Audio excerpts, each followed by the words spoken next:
Do you have a moment to talk about our Lord and Saviours, the Dark Gods? Let's talk Word Bearers in Warhammer 40K.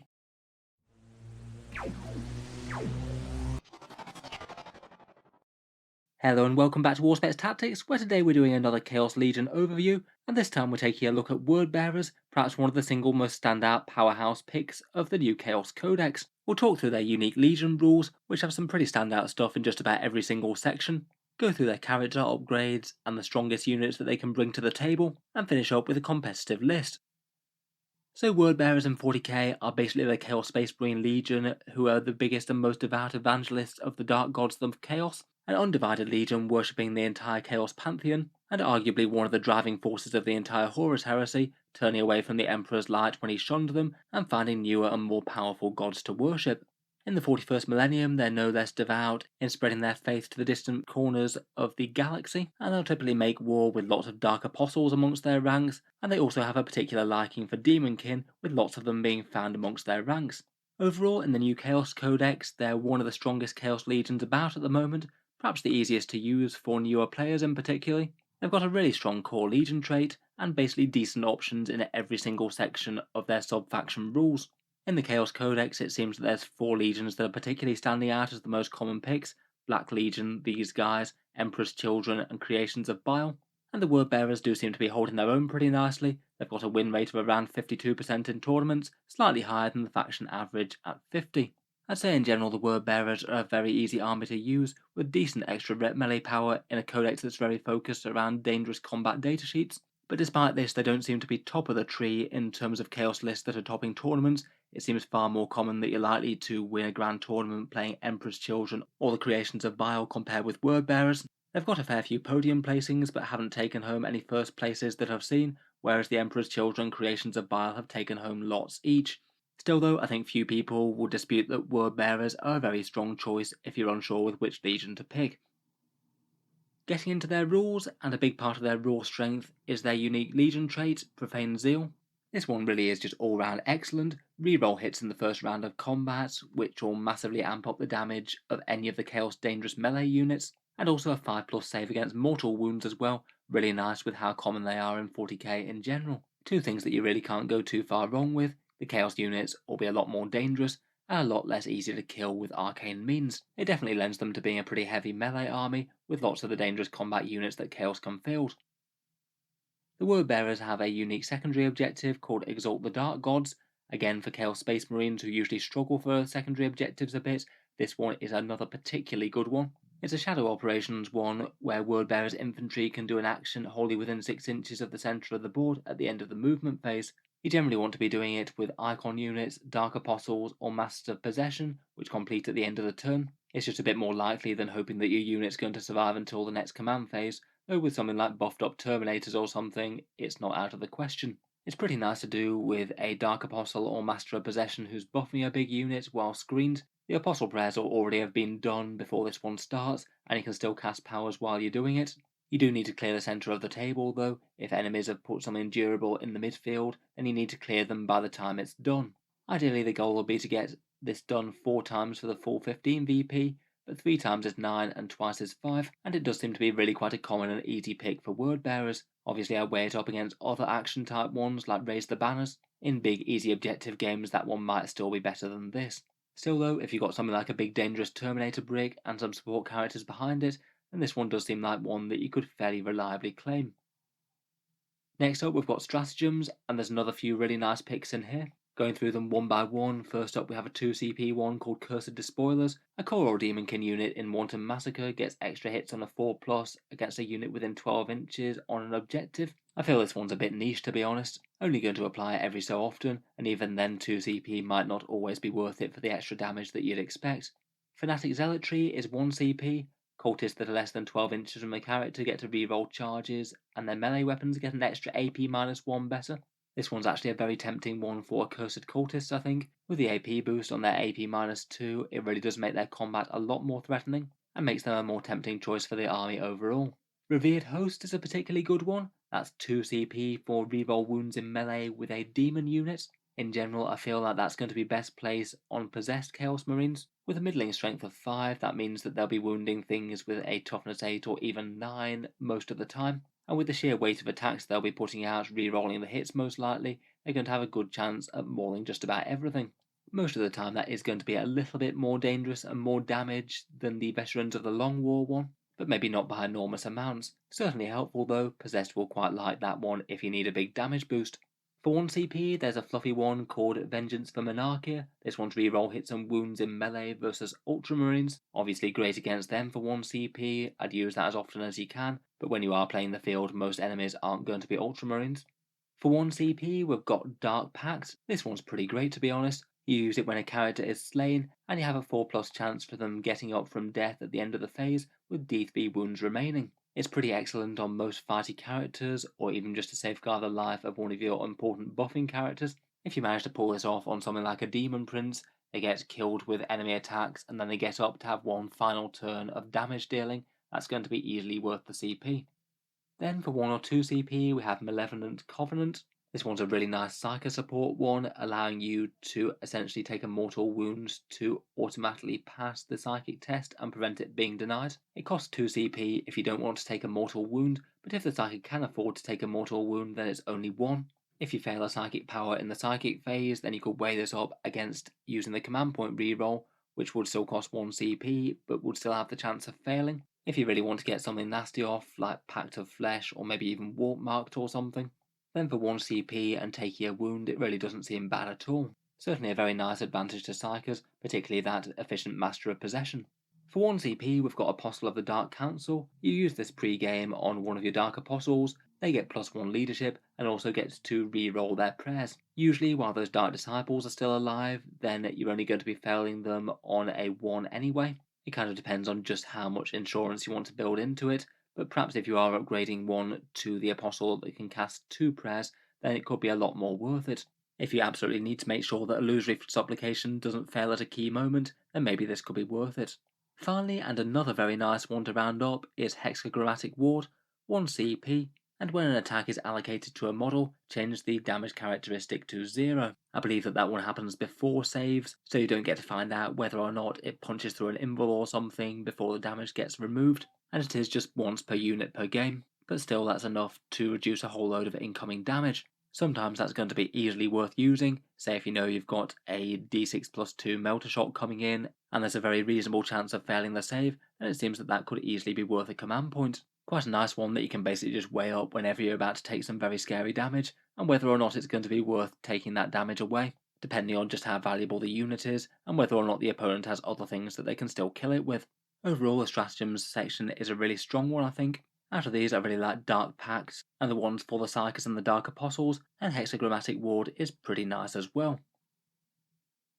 Moving on to character upgrades, and first up we have Voice of Lorgar. This one's +3 inches to auras, command phase abilities, but not for psychic powers. Not a terrible one to have on most buffing HQs. Again, a Dark Apostle will quite likely thank you for that. If you've got multiple auras or command phase abilities that you're going to be using on one model, then this one could well be worth the CP.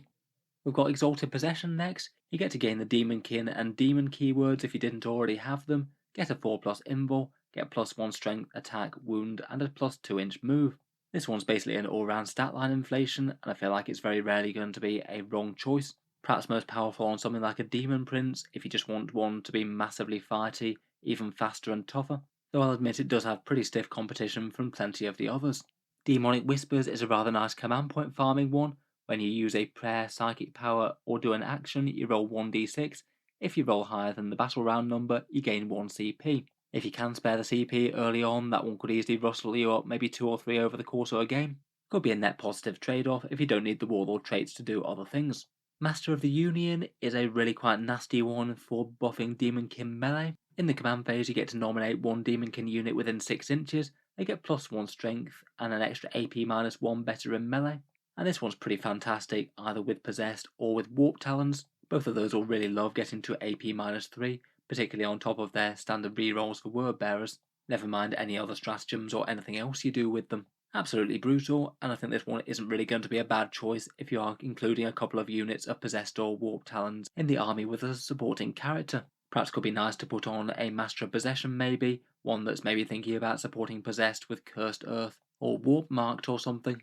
Diabolist is a massive damage boost. The enemy can't reroll wound rolls, and you get a 5+ feel no pain. Very solid defensive boost. The 5+ feel no pain is great in itself, really good on something like a Lord Discordant or a Demon Prince. The stopping you re-rolling wound rolls is just icing on the cake really. It'll be very meaningful against some enemies. Again, an absolutely great pick if you want to make a tough or dangerous character a bit harder to kill.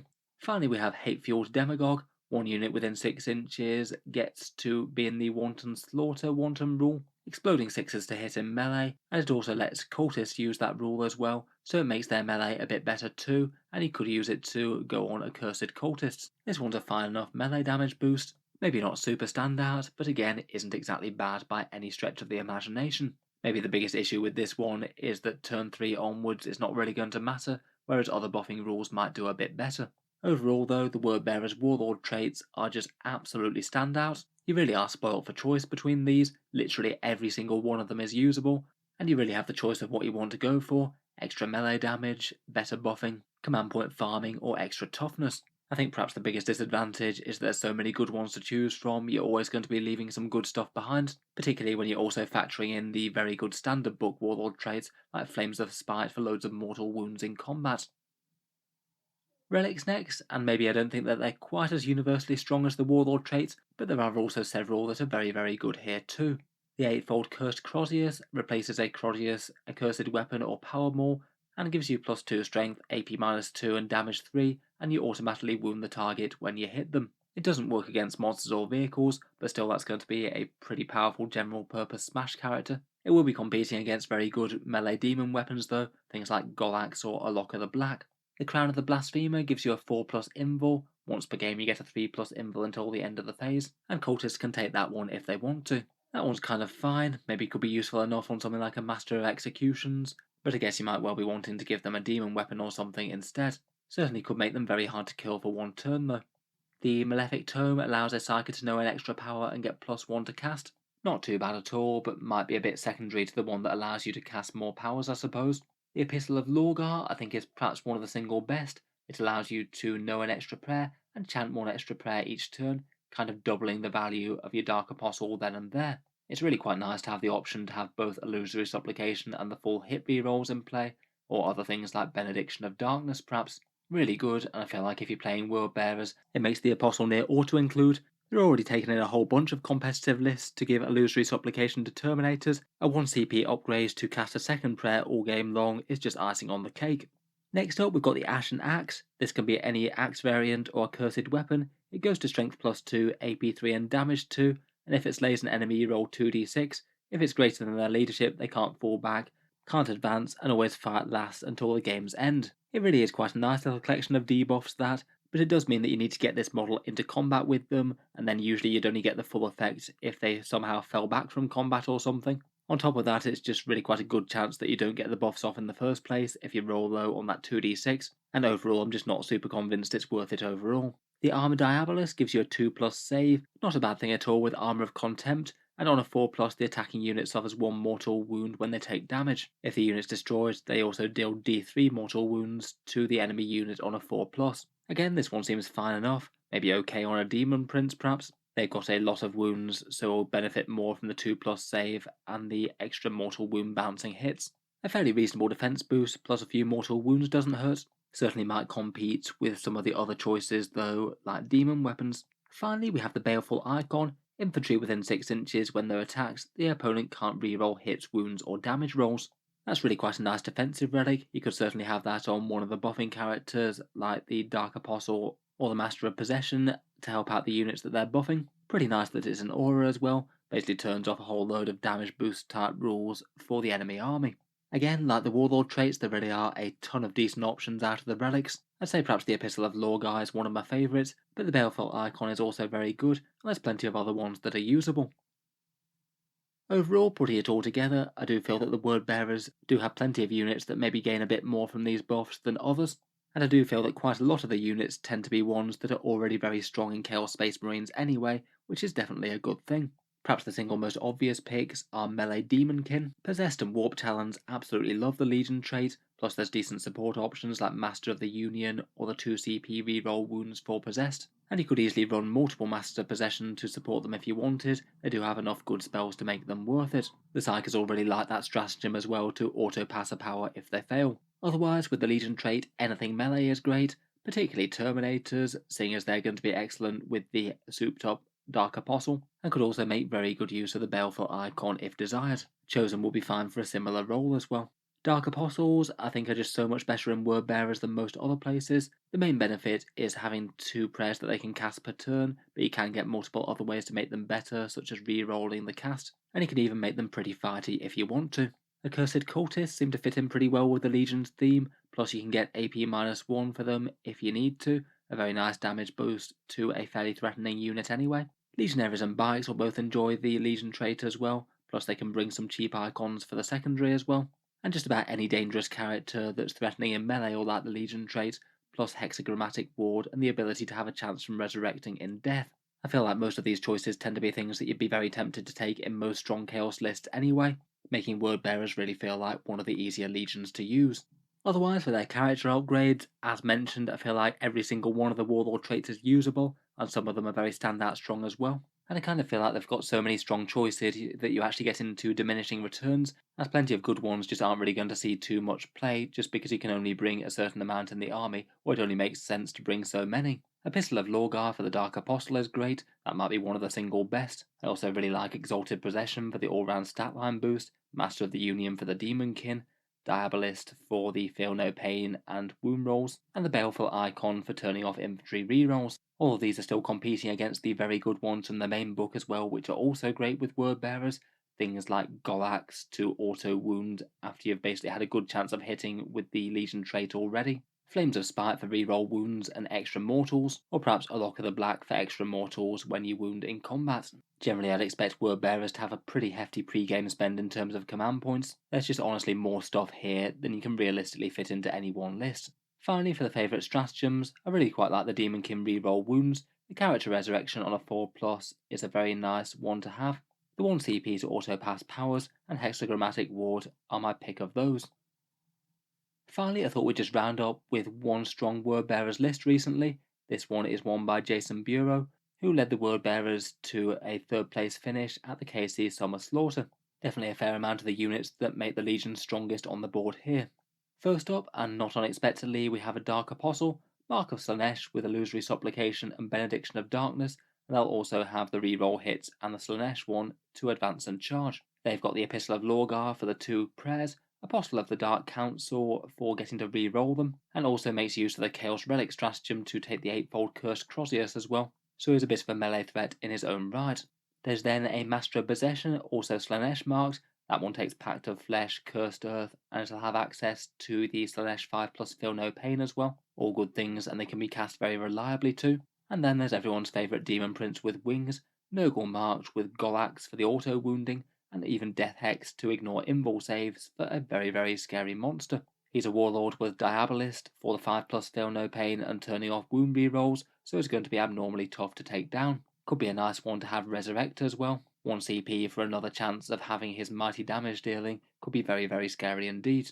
Next up and getting into the squads, there's a unit of 6 Legionaries with Bolters. They've got a Balefire Tome and Prescience, either for Smite or for making one unit hit a bit better. I guess that could be particularly nice on the Terminators perhaps. 2 units of Cultists with Firearms, I guess for actions and objectives. And everyone's favourite unit of 10 Terminators, Slanesh marked with 2 Chain Fists, 2 Power Fists and 4 Combi Melters. Interestingly not taking the Black Rune of Damnation, that one goes on the big Possessed squad, I guess with Benediction of Darkness and Illusory Supplication plus the Master of Possession powers that have a pretty reasonable chance of surviving anyway.